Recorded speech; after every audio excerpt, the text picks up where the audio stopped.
नमस्कार। आज हम शिक्षा नगरी सीकर में हैं। सीकर को शिक्षा नगरी बनाने वाली रोड है पीपराली रोड सीकर। शिक्षा नगरी सीकर की लाइफ लाइन इस रोड को कह सकते हैं हम। यहाँ एक संस्था संचालित हो रही है आयाम के नाम से।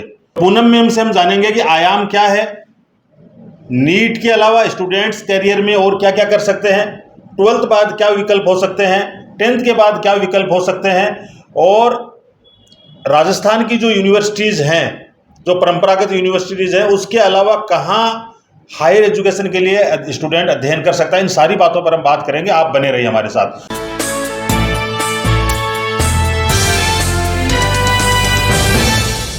तो सबसे पहले तो स्वागत है मैम। नमस्कार सर। आयाम क्या है और क्या चीज़ें आप स्टूडेंट्स को मुहैया करवा रही हैं? सर हाँ, आयाम हमारा इंस्टीट्यूट है। इसमें हम बच्चों को कॉम्पिटिटिव एग्ज़ाम्स की तैयारी कराते हैं। 11 से ये तैयारी स्टार्ट हो जाती है, तो 11, 12 और उसके बाद टारगेट बैचेस यहाँ पे चलते हैं। 12th के बाद कौन कौन सी यूनिवर्सिटीज़ में आपके स्टूडेंट्स जा रहे हैं? जी, स्पेशली हमारा फोकस जो है सेंट्रल यूनिवर्सिटीज़ पर है। 49 हमारे कंट्री में सेंट्रल यूनिवर्सिटीज़ हैं, तो जिसमें DU के नाम के बारे में तो सभी जानते हैं। इसके अलावा BHU है, JNU है, सेंट्रल यूनिवर्सिटी हैदराबाद है, कर्नाटका है, कश्मीर है। हर स्टेट में एक सेंट्रल यूनिवर्सिटी है।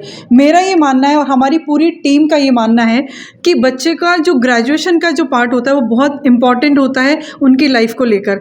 तो ये अच्छी जगह से पढ़ाई करना बहुत ज़रूरी है, और सेंट्रल यूनिवर्सिटीज़ का इसके मामले में अच्छी स्टडीज़ को लेकर कोई भी मुकाबला नहीं है। इसके अलावा क्लैट का मैंने बताया आपको, देश की 24 NLUs यानी कि नेशनल लॉ यूनिवर्सिटीज़ हैं, उनमें एडमिशन के लिए एंट्रेंस एग्ज़ाम होता है। और इसके अलावा IPMET है। देश में बहुत कम है इंस्टीट्यूट हैं जो IIM से रिलेटेड हैं। तो अभी रिसेंटली एक सिलेक्शन हुआ है हमारा, आज ही बच्चा आया था, कल रात को ही रिज़ल्ट डिक्लेयर हुआ है। तो ये भी हमारे लिए बहुत गर्व की बात है। तो इस तरह के कुछ एग्ज़ाम्स हैं, और इसके अलावा नर्सिंग के कुछ एग्ज़ाम्स हैं। ICR के बारे में जैसे Indian council of agriculture institute हैं। तो ये आने वाले टाइम में लीडिंग जो करियर ऑप्शंस हैं इसमें सारे मिलने वाले हैं आपको। राजस्थान में रहकर स्टूडेंट अध्ययन करना चाहे उनके लिए CUET के थ्रू क्या विकल्प हैं? राजस्थान में सेंट्रल यूनिवर्सिटी है किशनगढ़ में, तो वहाँ पे साइंस वाले बच्चों के लिए बहुत अच्छे अच्छे कोर्सेज़ हैं। बायो इन्फॉर्मेटिक्स है, बायोटेक्नोलॉजीज़ है, BSc वगैरह है, इंटीग्रेटेड ऑल्सो। इसके अलावा भी काफ़ी सारे कोर्सेज़ हैं जो कि, और सेंट्रल यूनिवर्सिटी राजस्थान में एडमिशन होना भी अपने आप में बड़े प्राउड की बात है। अच्छी खासी कट ऑफ जाती है। अच्छी खासी कट ऑफ जाने का क्या कारण है? एक फीस वगैरह का भी क्यूरियोसिटी रहती है अभिभावकों और बच्चों के बीच, तो उसमें आप हमारे साथ शेयर करना बिल्कुल बिल्कुल। सबसे अच्छी बात जो सेंट्रल यूनिवर्सिटीज़ की है कि यहाँ पे फीस बहुत कम पे करनी पड़ती है आपको। कुछ बीटेक्स हैं, जैसे मैं दिल्ली यूनिवर्सिटी के नॉर्थ कैंपस की बात करूँगी। CIC के नाम से क्लस्टर इनोवेशन सेंटर बीटेक का एक बहुत प्रीमियर कॉलेज है। वहाँ की फ़ीस की मैं बात करूँ तो 40 to 45,000 पूरी बीटेक की ही फ़ीस है। तो इतने अच्छे गवर्नमेंट इंस्टीट्यूट्स हैं और इतनी कम फीस है। ऐसे ही सेंट्रल यूनिवर्सिटी जो राजस्थान की है, किसी कोर्स की फ़ीस 10 से 15 हज़ार है, किसी की 20, किसी की 30, किसी की 40। तो ऐसे BHU की बहुत कम है। जवाहरलाल नेहरू यूनिवर्सिटी है, इनकी फ़ीस तो बहुत बहुत ज़्यादा कम है। मतलब फ़ीस के मामले में टेंशन लेने की कोई ज़रूरत नहीं है। बहुत अफोर्डेबल प्राइस पे आपको प्रीमियम एजुकेशन मिलने वाली है इन सेंट्रल यूनिवर्सिटीज़ में। एक सवाल ये था कि जैसे परंपरागत एजुकेशन में 12th के बाद डायरेक्ट एडमिशन होता है अपनी राजस्थान की यूनिवर्सिटीज़ में, जी। और अन्य स्टेट में भी, इनके दरमियान फ़र्क क्या है, कितना फ़र्क है? फ़र्क तो सर है ही। एक्चुअली जो सेंट्रल यूनिवर्सिटीज़ की मैं बात कर रही हूँ, इनमें फैकल्टीज़ का लेवल बहुत अच्छा है। रेगुलर क्लासेस होती हैं, जो बच्चे पढ़ रहे हैं। अभी दिल्ली यूनिवर्सिटी में भी हमारे 1000+ स्टूडेंट्स हैं। BHU में हैं, JNU में हैं, जामिया में हैं, अजीम प्रेमजी में हैं, टाटा इंस्टीट्यूट में। सब बच्चों का फीडबैक हम लोग लेते रहते हैं। तो 75% अटेंडेंस तो वहाँ पर कंपल्सरी है। फिर टीचर्स जो उनको पढ़ा रहे हैं, सुबह 9 बजे से लेके इवनिंग में 5 बजे तक इनके कॉलेजेस रहते हैं। तो बहुत डिसिप्लिन भी है, पढ़ाई बहुत ज़्यादा अच्छी है, रिसर्च पे बहुत काम होता है। आर्ट्स के स्टूडेंट हैं, साइंस के स्टूडेंट हैं, कॉमर्स के हैं, तो रिसर्च बहुत चलती है इनको मतलब स्टडी मटेरियल भी बच्चों को खुद से तैयार करना रहता है। काफ़ी इस तरह की चीज़ें हैं, और इनके काफ़ी क्लब्स भी होते हैं जो स्टडीज़ से भी रिलेटेड है, और इनके जो सब्जेक्ट होते हैं पर्टिकुलर, उनसे भी मतलब इनकी ग्रूमिंग काफ़ी अच्छी हो जाती है पढ़ाई को लेकर। तो ये चीज़ें हैं। फिर करियर ऑप्शंस में बच्चे एक्सप्लोर कर सकते हैं। और फिर फिर सेंट्रल यूनिवर्सिटी में क्या है कि एंट्रेंस के थ्रू बच्चा आता है, तो डेफिनेटली पढ़ने वाला बच्चा वहाँ आएगा ही। तो वहाँ जो इन्वायरमेंट है वो बहुत इंपॉर्टेंट है।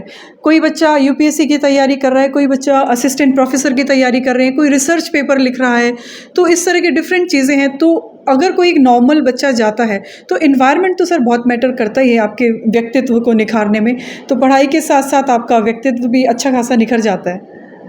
हमारे गांव देहात और रूरल एरिया से बच्चा निकलकर यूनिवर्सिटीज़ के जो पढ़ाई का माहौल है, जो आला दर्जे की तालीम है, उस माहौल में जाता है और उसके भविष्य का निर्माण होता है। चाहे वो यूपीएससी क्रैक करे, चाहे भारत सरकार के अन्य प्रतियोगी परीक्षाएं दें या अन्य किसी फील्ड में जाए। एक बेसिक सवाल जो गार्जियन का रहता है, सीयूईटी की तैयारी कब से शुरू करनी चाहिए? सर देखिए, देर कभी भी नहीं होती है, जागो तभी सवेरा वाली बात है। बाकी अगर आप 10th में हैं, आपका बच्चा 10th में है, तो आपको 11th से ये तैयारी शुरू कर देनी चाहिए। 11th और 12th में क्या होता है कि बच्चे ने कोई स्ट्रीम सेलेक्ट करी, चाहे वो साइंस है, आर्ट्स है, कॉमर्स है, तो बच्चा क्या करता है, डोमेन पढ़ता है। अब बोर्ड की तैयारी कर रहा है तो बच्चा सिर्फ बोर्ड पे फोकस रहेगा। सीयूटी एक नेशनल लेवल का एंट्रेंस एग्जाम है, इसकी सारी अप्रोच ऑब्जेक्टिव रहती है। और इसके अलावा इसमें हम बच्चे को डोमेन सब्जेक्ट के अलावा इंग्लिश और जनरल टेस्ट भी पढ़ाते हैं, जो कि बोर्ड से काफ़ी डिफरेंट रहती है और बच्चे ने पहले स्कूल्स में ये चीज़ें पढ़ी नहीं होती हैं। तो कुछ यूनिवर्सिटीज़ में इनका एडमिशन में बहुत बड़ा रोल है, लैंग्वेज का और जनरल एप्टीट्यूड टेस्ट का। तो 11-12 से तैयारी करने वाले बच्चे नो डाउट अच्छे कैंपस में ही जाते हैं, ये तो गारंटेड बात है। और जिन बच्चों ने 12th कर ली है और अगर उनको कोई अच्छा कॉलेज नहीं मिला तो वो टारगेट बैच में भी आ सकते हैं। वैसे अभी इस साल किसी बच्चे ने 12th कर लिया और उन्हें जानकारी नहीं थी, तो वो आसपास कहीं पढ़ेंगे, लोकल जगह में कहीं जाके पढ़ेंगे, तो क्लासेस ही प्रॉपर नहीं होती। तो बेटर है कि ड्रॉप लें और अच्छी तैयारी करके अच्छी जगह से अपना ग्रेजुएशन कंप्लीट करें। चाहे वो क्लैट की तैयारी करें, वो आईपी मेट के लिए करें, चाहे वो आईसीआर के लिए करें, चाहे किसी भी अच्छी सेंट्रल यूनिवर्सिटी के लिए। एक एमबीबीएस ऐसा कोर्स है जो हम सीयूटी के थ्रू नहीं करवा सकते। इसके अलावा आप सारे कोर्सेज, बीटेक 70+ बीटेक है जो आप सेंट्रल यूनिवर्सिटी से कर सकते हैं ना। फूड टेक्नोलॉजी, डेयरी टेक्नोलॉजी है, आर्टिफिशियल इंटेलिजेंस है, मैथमेटिकल इनोवेशन है, और जो ट्रेडिशनल है कंप्यूटर साइंस है, इलेक्ट्रॉनिक्स है, वो सारी तो है ही हैं। इसके अलावा ये जो न्यू जनरेशन से रिलेटेड है ये बीटेक्स भी सारी हैं। सर ये हमारा 5th ईयर है सीयूटी के रिजल्ट्स को लेके। 95% से भी ज़्यादा सिलेक्शन रेशियो है। 5% बच्चे वही हैं जो हमसे काउंसलिंग नहीं करवाते हैं या उनका कोई और प्लान होता है, किसी और फील्ड में वो जाना चाहते हैं। बाकी ऑल इंडिया रैंक की तो सभी बात करते हैं, तो हमारे भी हर साल रहते ही हैं। लेकिन हमारा बिगेस्ट अचीवमेंट जो मैं पर्सनली मानती हूँ वो ये है कि एवरेज प्लस बच्चे को भी उसके हिसाब से अगर आपने किसी अच्छी यूनिवर्सिटी में दाखिला दिला दिया तो वो अपनी लाइफ में अपने आप को एज अ करियर वाइज बहुत अच्छे से सेटल कर सकते हैं। तो एवरेज प्लस बच्चों को अच्छी जगह पहुंचाना वो ज़्यादा बड़ा अचीवमेंट है। बाकी ऑल इंडिया रैंक्स तो हमारी लगातार चल ही रही हैं सर पिछले 5 साल से। जी, इसके लिए बधाइयाँ आपको। Thank you sir. क्या काउंसलिंग भी अपना रोल प्ले करती है अच्छी कॉलेजेज या अच्छी यूनिवर्सिटीज़ में जाने के लिए? ये बहुत ज़्यादा इम्पॉर्टेंट सवाल है। पिछले 4 से 5 साल से मैं देख रही हूँ। मैं फॉर्म से स्टार्ट करती हूँ। सीयूटी का जो एप्लीकेशन फॉर्म है उसमें जो सब्जेक्ट कॉम्बिनेशन है उसका बहुत बड़ा रोल है बच्चे की कॉलेज एंट्री को लेकर। तो ज़्यादातर बच्चे ई मित्र वालों से फॉर्म भराते हैं। आप रिकॉर्ड्स उठा के देखिए, 3 से 4 लाख बच्चों के फॉर्म हर साल गलत होते हैं और ये बहुत ही दयनीय बात है क्योंकि जानकारी नहीं होती और बच्चे ई मित्र वाले के पास पहुंच जाते हैं। अब दूसरा पार्ट आता है तैयारी का। ठीक है, वो तैयारी भी बच्चे की होगी। फिर थर्ड जो इसकी स्टेज आती है वो जब रिजल्ट आता है बच्चे का, उसके बाद कॉलेज की काउंसलिंग स्टार्ट होती है। तो वो बहुत ज़रूरी है कि आप किसी एक्सपर्ट के पास ही जाएं। मैं मेरे बच्चे की भी बात कर सकती हूँ यहाँ पर, जो कि बहुत अच्छा एग्जाम्पल है। वो जेई के लिए प्रिपेयर कर रहा था तो किसी वजह से उसका नहीं रहा, तो 12th में मैंने उसको सीयूटी की तैयारी करवाई। और सीयूटी में जब कॉलेज की काउंसलिंग की बात आई तो उसका स्कोर को लेके मैं थोड़ा डाउटफुल थी कि पता नहीं क्या होगा, कैसे होगा। फिर मैंने यहाँ जो मेरी टीम है, मेरे कलीग्स भी हैं वो, तो उन सब ने यही कहा कि इसका पूरा काम हम लोग ही देखेंगे। तो कॉलेज की जो प्रेफरेंस लिस्ट है ना, सब्जेक्ट की है, कॉलेज की है, वो बहुत इंपॉर्टेंट है और वो बहुत कोई एक्सपर्ट ही कर सकता है। अब जैसे हमारे यहाँ जो पूरी टीम है सब लोग सेंट्रल यूनिवर्सिटी से पास आउट हैं, जेएनयू से हैं, बीएचयू से हैं, दिल्ली यूनिवर्सिटी से हैं, तो वो लोग इस चीज़ को बहुत बारीकी से बहुत अच्छे तरीके से कर सकते हैं। और जैसे मेरे बेटे को बीटेक में जाना था, वो जेई का एस्पायरेंट था, तो उन्होंने प्रेफरेंस लिस्ट ऐसे सेट करी कि फर्स्ट चांस में ही उसका बीटेक में सिलेक्शन हो गया। अभी वो दिल्ली यूनिवर्सिटी के नॉर्थ कैंपस से इंजीनियरिंग कर रहे हैं, सेकेंड ईयर उनका कंप्लीट हो चुका है। तो ये तो मेरा पर्सनल एग्जांपल था। बाकी मैंने देखा है 4 से 5 साल में कि कई बार बच्चों का स्कोर बहुत अच्छा होता है, लेकिन वो इस भ्रम में कि ये तो कर लेंगे, क्या होता है, तो अच्छा कॉलेज मिलते मिलते भी वो किसी कम एवरेज कॉलेज में चले जाते हैं। तो काउंसलिंग का तो एक्सट्रीमली इम्पॉर्टेंट रोल है सर, इसमें बिल्कुल भी चूक नहीं करनी चाहिए।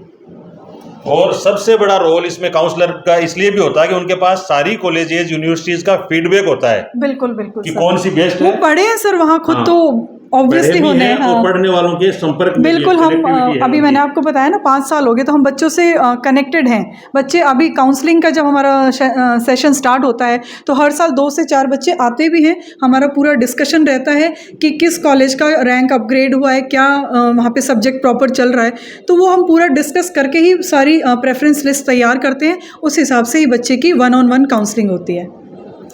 तो आज हमने बात की कि शिक्षा नगरी में नीट जेई के अलावा और क्या क्या विकल्प आपके पास हो सकते हैं, कक्षा 10 के बाद क्या हो सकते हैं, कक्षा 12 के बाद क्या हो सकते हैं, और आयाम करियर एकेडमी या आयाम सीकर के नाम से ये संस्थान संचालित हो रहा है, उसमें हम स्टूडेंट्स से भी बात करेंगे किसी दिन, और इसकी कैंपस विजिट भी करवाएंगे कि किस तरह का यहाँ माहौल है, स्टूडेंट्स किस तरह की तैयारी कर रहे हैं, कर सकते हैं। लॉ के क्षेत्र में, एजुकेशन के क्षेत्र में, हायर एजुकेशन के क्षेत्र में, यूपीएससी के लिए, आरपीएससी के लिए कैसे प्रिपरेशन आगे फ्यूचर में हो सकती है, सारी की सारी गाइडेंस यहाँ एक्सपर्ट्स के सानिध्य में आपको मिल सकती है।